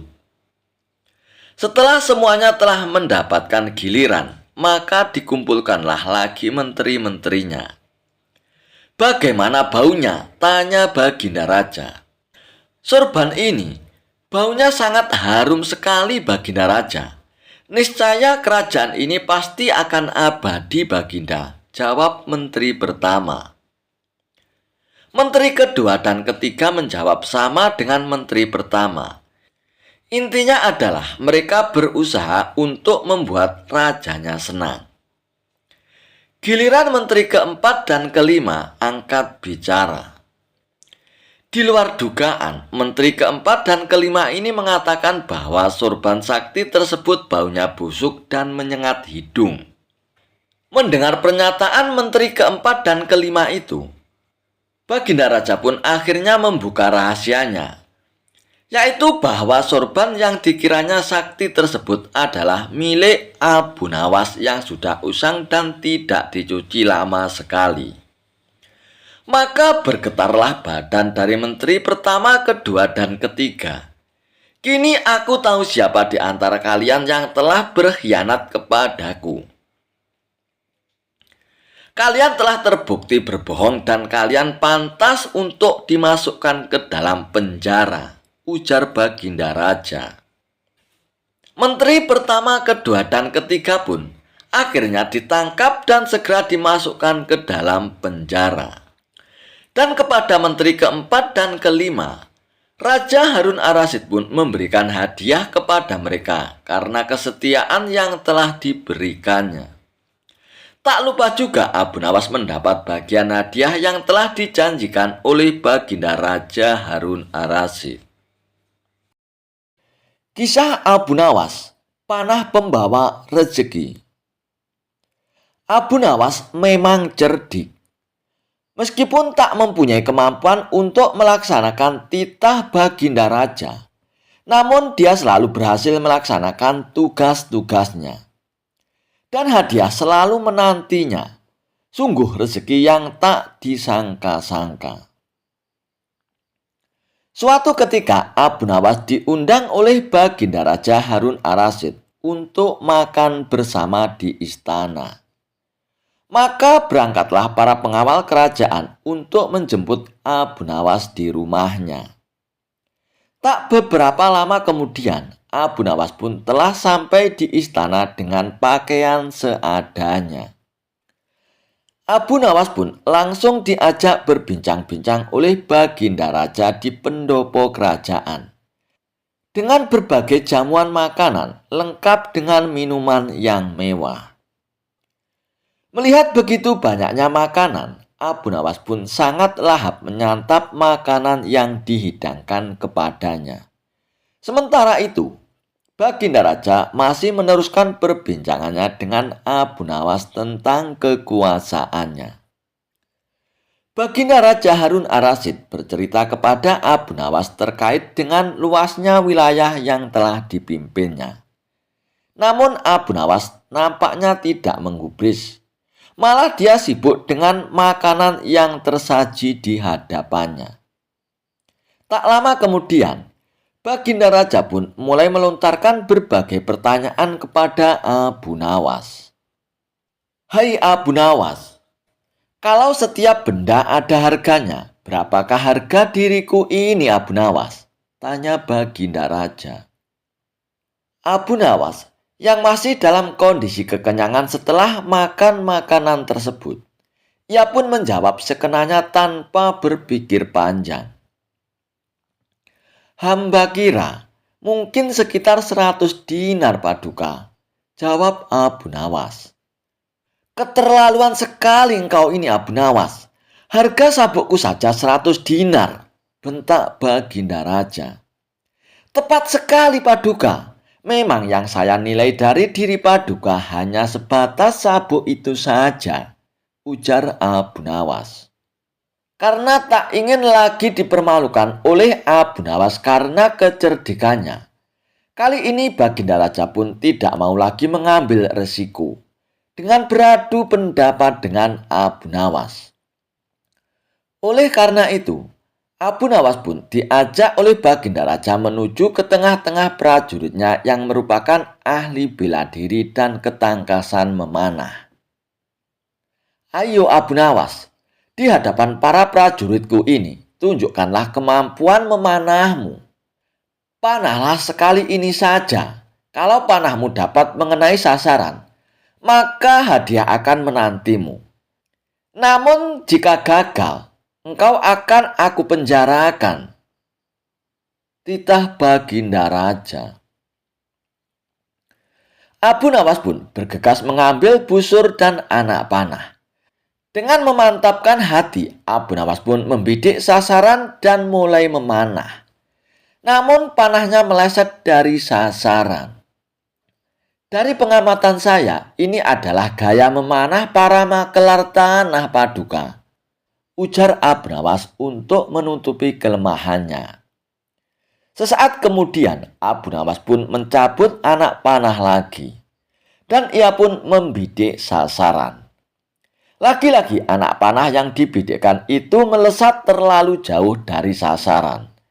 "Kalau ini, Paduka, ini adalah gaya juragan buah kalau sedang memanah, Paduka," ujar Abu Nawas lagi untuk menutupi kelemahannya yang kedua. Dan untuk ketiga kalinya, Abu Nawas pun kembali mencabut anak panah dan mulai membidiknya. Namun kali ini kebetulan anak panah yang dibidikkan tersebut tepat mengenai sasaran. Nah, inilah Paduka. Ini baru gaya Abu Nawas kalau sedang memanah. Saya pun menunggu hadiah yang Paduka janjikan, ujar Abu Nawas dengan gembira. Dengan tak bisa menyembunyikan tawanya, Paduka Raja pun lantas memberikan hadiah kepada Abu Nawas. Dengan kecerdikannya bermain kata-kata dan yang masuk logika, akhirnya Abu Nawas pun mendapat hadiah dari Baginda Raja. Dan dia pun langsung mohon diri untuk pulang karena tak sabar untuk memberikan hadiah itu kepada istrinya. 7 serikat ilmu hitam menantang Abu Nawas. Dikisahkan, di pinggir kota Baghdad berdirilah perkumpulan 7 dukun ilmu hitam. Mereka terkenal menipu orang-orang dengan mengaku sakti, bisa menghilang, meramal masa depan, bahkan mengendalikan makhluk halus, yang sebenarnya cuma suara efek manusia dari balik tirai. Suatu hari mereka marah besar karena bisnis santet dan ramalannya menurun drastis. Alasannya cuma satu, karena semua orang sudah cerdas setelah sering mendengar lelucon dan hikmah dari Abu Nawas. Akhirnya ketua mereka pun mengetuk meja dan berkata, "Kalau ingin kembalikan kejayaan kita harus mengalahkan Abu Nawas di depan orang banyak nih." Dan mereka pun sepakat cari Abu Nawas untuk duel ilmu besar-besaran. Mereka pun menyebar pengumuman ke seluruh kota Baghdad. 7 dukun serikat ilmu hitam akan mengadu kekuatan gaib dengan Abu Nawas di lapangan kota. Yang kalah harus meninggalkan Baghdad. Rakyat pun heboh. Raja langsung memanggil Abu Nawas dan berkata, "Hei Abu Nawas, Kalau kau takut, aku tidak memaksamu. Tapi seluruh kota berharap padamu, Abu Nawas. Abu Nawas pun tersenyum. Takut? Hamba justru khawatir mereka yang takut Paduka. Tapi baiklah, hamba datang dengan syarat semua duel dilakukan sesuai aturan hamba. Baginda Raja pun menyetujuinya. Di hari pertandingan, lapangan kota penuh sesak oleh orang-orang. 7 dukun berdiri berbaris, menatap garang seperti grup band horor gagal audisi. Ketua dukun pun berkata, "Hai dengarkan orang-orang, kami punya 7 macam ilmu. Kalau Abu Nawas bisa selamat dari semuanya, kami akan menyerah." Abu Nawas pun menjawab dengan santai, "Oh silakan tuan, tapi aku juga punya 7 ilmu dan aturan duel kalian duluan." Orang-orang pun bersorak dengan gemilang. Dukun pertama adalah ahli hipnotis. Ia pun maju ke depan dan menatap tajam Abu Nawas sambil mengayunkan bandul emasnya. "Hei Abu Nawas, dalam hitungan 3 kau akan tidur." Abu Nawas pun malah nyeletuk, "Hei Tuan Dukun, kalau mau bikin saya tidur cepat, jangan hipnotis aku dong. Bacakan ceramah panjang di waktu hujan deras. Dijamin aku akan tidur cepat, Tuan." Mendengar itu, penonton pun tertawa terpingkal-pingkal. Dan si dukun itu pun kehilangan fokus. Bandulnya malah mengenai kepalanya sendiri dan ia pun jatuh pingsan. Lalu dukun kedua pun maju ke depan. Katanya ahli menghilang. Ia pun masuk ke karung dan berteriak, "Hai Abu Nawas, dalam sekejap aku akan hilang." Karung itu pun bergetar dengan hebat. Orang-orang pun semakin tegang. Namun Abu Nawas pun tetap tenang. Lalu ia pun mengikat erat-erat karung tersebut dengan tali yang kuat. Dukun itu pun berteriak dari dalam karung, "Hei Abu Nawas, aku tidak bisa keluar nih. Tolong cepat buka ikatannya." Abu Nawas pun menyahutnya, "Kalau kamu memang bisa menghilang, hilanglah dari dalam karung itu." Dan dukun itu pun berteriak-teriak, "Abu Nawas, cepat buka karungnya. Aku tidak bisa keluar. Aku menyerah." Penonton pun tertawa terpingkal-pingkal. Giliran dukun ketiga. Katanya ia ahli ramalan. Ia pun maju ke depan dengan gaya yang meyakinkan. "Hei Abu Nawas, aku tahu masa depan. Sekarang tanyakan apa saja." Abu Nawas pun langsung menyahutnya, "Hai dukun, apa tadi saya makan atau sarapan?" Dukun itu pun terdiam sesaat, lalu berkata, "Abu Nawas, kau tambah kejam nih. Kalau kau tahu masa depan, masa lalu tidak tahu, Tuan." Lalu dukun itu pun menyerah. Kini giliran dukun keempat. Katanya ahli mengendalikan roh. Ia pun maju ke depan sambil berteriak dengan seram, "Hei Abu Nawas, aku panggil roh penguasa kegelapan untuk mengguncangkan kota ini." Mendengar itu, Abu Nawas pun perlahan mengambil tutup telinga dari sakunya dan membagikannya kepada orang-orang. Dan orang-orang pun langsung memakai tutup telinga itu rame-rame. Melihat itu dukun pun bingung. "Hei, dalam aturan ilmu hitam, kalian harus mendengarkan mantraku. Jangan tutup telinga kalian." Abu Nawas pun menjawab, "Kalau memang benar kau memanggil roh, roh tidak butuh speaker atau korban tidak perlu kuping. Mendengar itu, semua orang pun tertawa terpingkal-pingkal. Dan dukun keempat itu pun akhirnya juga menyerah. Kini giliran dukun kelima. Katanya ahli mematahkan besi dengan ilmunya.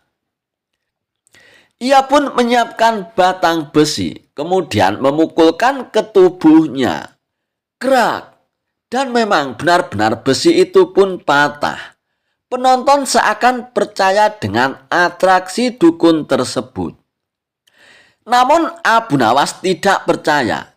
Lalu ia pun memberikan besi yang sama dan memberikan kepada dukun tersebut. "Hai Tuan, kalau memang hebat, coba patahkan besi ini." Lalu dukun itu pun mencoba mematahkan besi yang diberikan oleh Abu Nawas.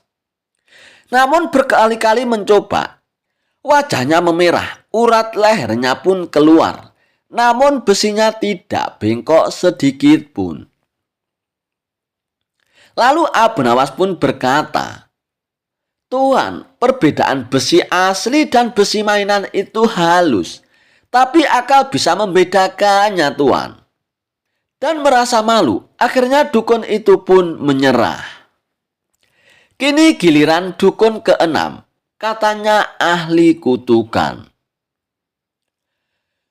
"Setiap orang yang menghina aku akan mendapatkan sial 7 hari. Abu Nawas pun pura-pura ketakutan. Lalu ia pun bertanya, "Kalau begitu, setiap orang yang memuji Anda dapat keberuntungan ya Tuan?" "Benar sekali Abu Nawas," kata dukun itu dengan sombongnya. Lalu Abu Nawas pun berteriak kepada seluruh orang, "Hai semua orang, puji dia sekarang." Dan orang-orang pun serempak memujinya. Tampan, sakti, baik hati, wangi. Dan mendengar itu, sang dukun pun ketakutan. "Hentikan semua itu, kalian membuatku berhutang memberi keberuntungan ke seluruh kota." Dan dukun keenam pun akhirnya menyerah juga. Kini giliran dukun ketujuh yang merupakan ketua dari serikat ilmu hitam itu. Lalu ia pun maju ke depan dan menatap tajam ke arah Abu Nawas. "Hai Abu Nawas, semua orang bisa kau kelabui, tapi aku tidak.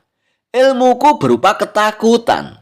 Aku akan membuatmu takut sampai menyerah kepadaku, Abu Nawas." Lalu lampu pun dipadamkan. Kembang api pun diletuskan. Asap di mana-mana. Orang-orang pun mulai tegang. Namun Abu Nawas tetap tenang. Ia mengangkat suaranya. "Kalau kau menyebarkan ketakutan untuk menang, aku akan menyebarkan keberanian untuk mengalahkanmu, Tuan." Lalu Abu Nawas pun berkata kepada orang-orang, "Siapa yang takut, angkat tangannya." Dan tidak ada yang angkat tangan. Seluruh orang pun berdiri dengan gagah. Ketua dukun itu pun terbelalak. Ia sadar bahwa ilmu takutnya tidak bisa menakuti orang-orang. Lalu ia pun menyerah kepada Abu Nawas. "Baiklah Abu Nawas, aku menyerah. Kau memang hebat Abu Nawas," ujar dukun tersebut. Lalu Abu Nawas pun berkata, "Hai Tuan, kalau kau ingin dihormati, bukan dengan cara menakut-nakuti orang, tapi dengan menolong orang, Tuan," ujar Abu Nawas. Seketika orang-orang pun bersorak dengan girang, mengakui kecerdasan Abu Nawas. Kisah Abu Nawas terbebas dari hukuman raja karena buang air kecil. Dikisahkan, Abu Nawas lagi-lagi membuat ulah. Kali ini, ia benar-benar membuat Baginda Raja menjadi gusar. Saking gusarnya, akhirnya Baginda Raja pun bertitah kepada seluruh rakyatnya agar buang air besar ke rumah Abu Nawas selama 1 minggu. Namun rupanya titah Baginda Raja sudah diketahui oleh Abu Nawas. Dengan berpikir keras, akhirnya Abu Nawas pun menemukan ide yang cemerlang untuk melawan Baginda Raja tanpa melanggar aturannya. Tiba saatnya, orang-orang pun berbondong-bondong menuju rumah Abu Nawas dengan niat untuk buang hajat. Abu Nawas yang sudah lama menunggu mereka di rumah mempersilakan bagi siapa saja yang mau buang hajat di rumahnya untuk masuk satu persatu. Dimulai dengan orang pertama saat dia sedang asik buang hajat. Tiba-tiba sebuah balok menghantam kepala orang tersebut, sehingga orang itu pun merasa kesakitan dan akhirnya lari terbirit-birit. Demikian pula yang terjadi dengan orang yang selanjutnya. Rupanya sang pelakunya adalah Abu Nawas yang memang sengaja menunggu orang-orang yang sedang buang hajat di rumahnya. Demikianlah kejadian itu terjadi pada hari pertama hingga akhirnya orang-orang pun tidak berani kembali ke rumah Abu Nawas. Dan akhirnya mereka pun melaporkan kejadian ini kepada Baginda Raja. Hal ini semakin membuat Baginda Raja pun bertambah marah. Kemudian, Baginda Raja pun memerintahkan para prajuritnya untuk menangkap Abu Nawas dan membawanya ke istana. Lalu para prajurit itu pun mendatangi rumah Abu Nawas dan menangkapnya. Tanpa melawan, Abu Nawas pun dibawa ke pengadilan istana.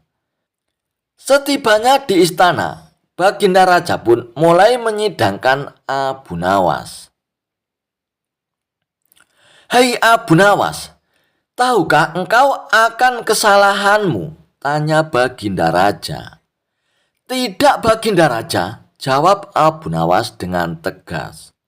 "Kau telah melukai banyak orang yang sedang buang hajat di rumahmu atas perintah rajamu Abu Nawas, yang berarti engkau melawan rajamu," ucap Baginda Raja. "Bukan begitu Paduka yang mulia. Yang sebenarnya hamba lakukan adalah mempertegas perintah Paduka yang mulia, bukannya melanggar," ucap Abu Nawas. "Apa maksudmu Abu Nawas?" tanya Baginda Raja. "Titah tuanku Paduka yang mulia kan mereka harus buang hajat di rumah hamba. Tapi yang mereka lakukan bukan hanya buang hajat, melainkan juga kencing. Jadi merekalah yang melanggarnya dan bukan hamba Paduka," jawab Abu Nawas. Mendengar penuturan Abu Nawas, Baginda Raja pun tidak bisa menyalahkannya. Dan ia pun malah tertawa terpingkal-pingkal. "Hahaha, kau memang cerdas Abu Nawas. Kau tidak hanya aku bebaskan dari hukumanmu, dan sekarang malah kau akan aku beri hadiah Abu Nawas." Dan akhirnya Abu Nawas pun terbebas dari hukuman Baginda Raja dan mendapatkan hadiah dari Baginda Raja.